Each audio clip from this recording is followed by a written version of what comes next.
Baik, alhamdulillah. Selamat atas kelahirannya. Semoga ibu cepat pulih dan sehat. Kali ini kita akan berdiskusi mengenai keluarga berencana atau KB.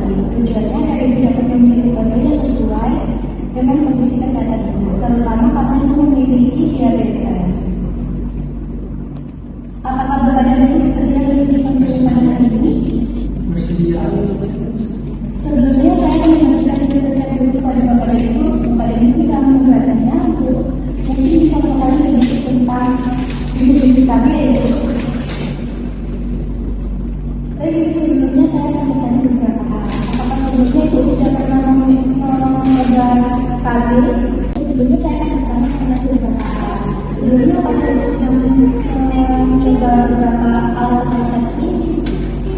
Pernah dulu, tapi cuma 1 tahun. Satu tahun itu ibu menggunakan program atau menggunakan apa ya? Ibu sudah menggunakan alat kontrasepsi?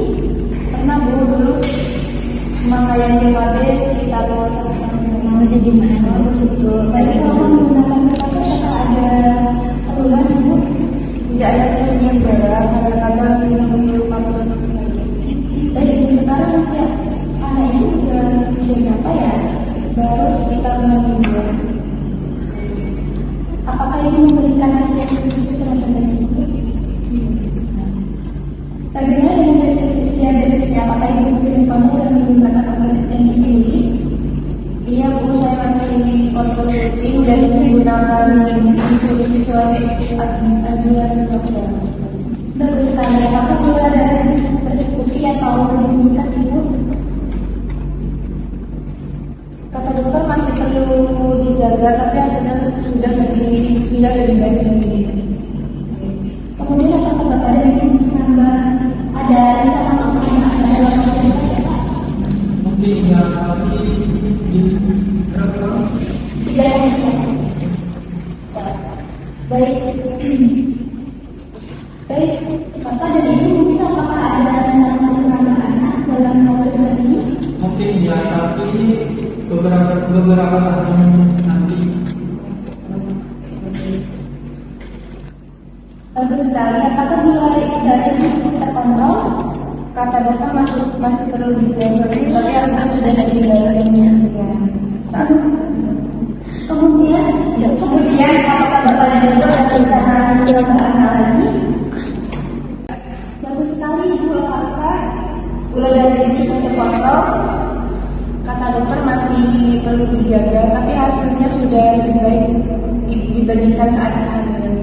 Baik, kemudian bapak ibu apakah ada rencana untuk menambah anak dalam waktu dekat? Belum. Kami ingin menunda dulu sekitar 3-6 tahun. Supaya kondisi kesehatan istri saya lebih baik. Baik, apakah ada kekhawatiran mengenai penggunaan nabi ibu? Iya Bu, saya mendengar katanya KB hormonal bisa membuat gula darah naik dan menyebabkan komplikasi, jadi saya takut.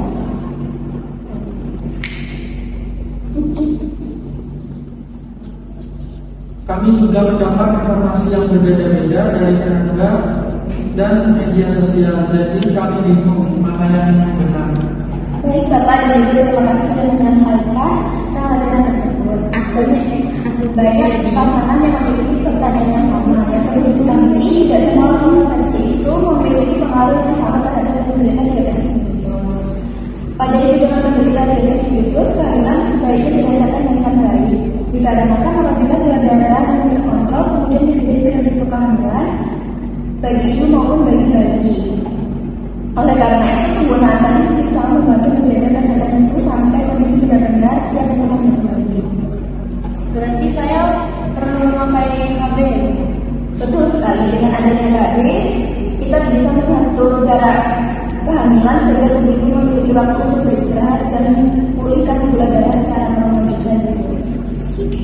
Kalau soal KB hormonal bagaimana ya? Pada dasarnya KB hormonal itu tidak semuanya berbahaya ya Pak. Namun ada metode yang mengandung hormon estrogen yang perlu dipertimbangkan dan ditindaklanjuti, terutama bila diabetes sudah berlangsung lama dan sudah disertai dengan komplikasi seperti gangguan pembuluh darah, tekanan darah tinggi, ginjal dan gangguan mata. Sedangkan metode implan atau suntik yang mengandung hormon progesteron dan kandungan Pada dasarnya KB hormonal adalah sesuatu berbahaya, namun ada metode yang mengandung hormon epikristolen perlu dipertimbangkan dengan hati-hati, terutama bila diabetes sudah berlangsung sejak lama atau disertai dengan komplikasi seperti gangguan pembuluh darah, tekanan darah tinggi, penyakit ginjal atau gangguan. Sedangkan metode seperti imun atau suntik hanya mengandung hormon progesterin dan banyak kondisi yang masih dapat digunakan setelah melakukan penilaian oleh tenaga kesehatan. Jadi tidak semua KB hormonal dilarang ya? Benar sekali, Ibu. Kemudiannya disesuaikan dengan kondisi masing-masing pasien. Karena itu sebelum menentukan metode KB, kami selalu melihat riwayat penyakit, hasil pemeriksaan dan serta kebutuhan. Pertama ada IUD atau tembaga.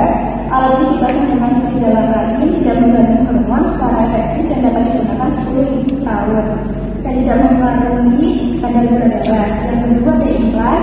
Implan dipasang di bawah kulit alunan atas, bekerja selama 3 tahun, sangat efektif dan